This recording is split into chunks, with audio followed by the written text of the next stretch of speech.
प्यारे सज्जनों, धन धन सतगुरु जी तेरा ही आसरा। संसार में हम अनेकों संतों की वाणियां साखियां सुनते आ रहे हैं। संत हमें सच्चे मार्ग, प्रेम मार्ग पर ले जाते हैं, जिससे हमें सुख शांति मिलती है। समाज में फैली भ्रांतियों एवं अंधविश्वास से छुटकारा मिलता है। आज हम कबीर साहब की साखी सुनाते हैं। होली के दिन अनेकों लोगों की भीड़, अपार भीड़ गोसाई जी के दर्शनार्थ उनके घर की तरफ जा रही थी। भीड़ में गरीब, अमीर, छोटे बड़े सभी तरह के लोग थे।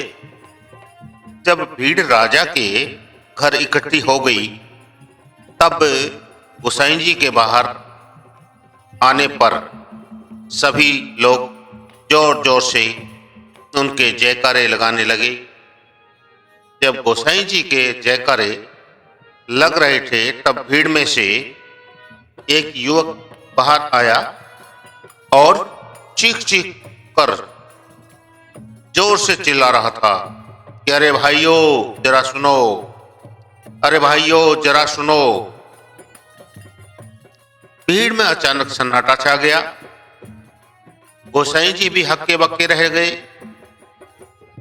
हवा में उस युवक की आवाज गूंज रही थी, अरे भाइयों जरा सुनो, अरे भाइयों जरा सुनो। वह कह रहा था, मालूम है आपको महंत किसे कहते हैं? महंत किसे कहते हैं? जरा ध्यान से सुनो। ना समझ नादान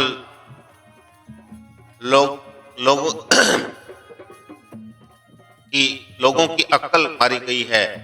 इन्हें मालूम नहीं है कि कौन संत है, कौन असंत है। जो 20-30 आदमियों से घिरे रहते हैं, वे सब के सब उसकी जी हजूरी करते हों। जरा सुनो, उसको मैंने कहते हैं। ये सब सुनते ही हरानंद गोसाई जी की आंखें आग बबूला हो गई और भीड़ इशारा पाते ही उस नौजवान युवक पर टूट पड़े। युवक के मार पिटाई चालू कर दी, लहू लुहान कर दिया। उधर जब उस युवक की मां को खबर लगी, तो वह तुरंत दौड़कर वहां आई। वह जल्दबाजी में सीढ़ियों से गिरकर बेचारी बेहोश हो गई।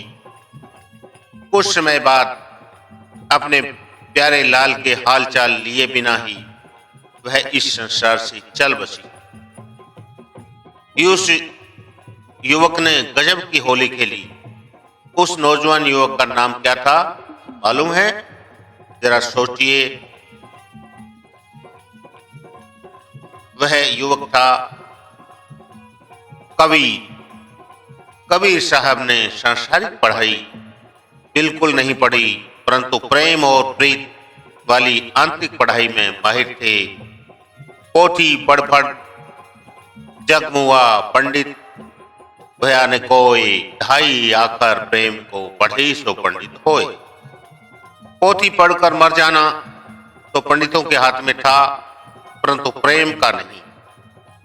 प्रेम के बल पर खरी खरी वह आंखों देखी निर्भीक बातें कहने के प्रख्यात हो गए कबीर साहब। परमार्थी एवं सज्जन पुरुषों के चहेते हमारे प्यारे चहेते कबीर साहब हमेशा हमेशा हमें सतमार्ग की राह दिखाते रहेंगे। धन धन सतगुरु जी तेरा ही आशीर्वाद।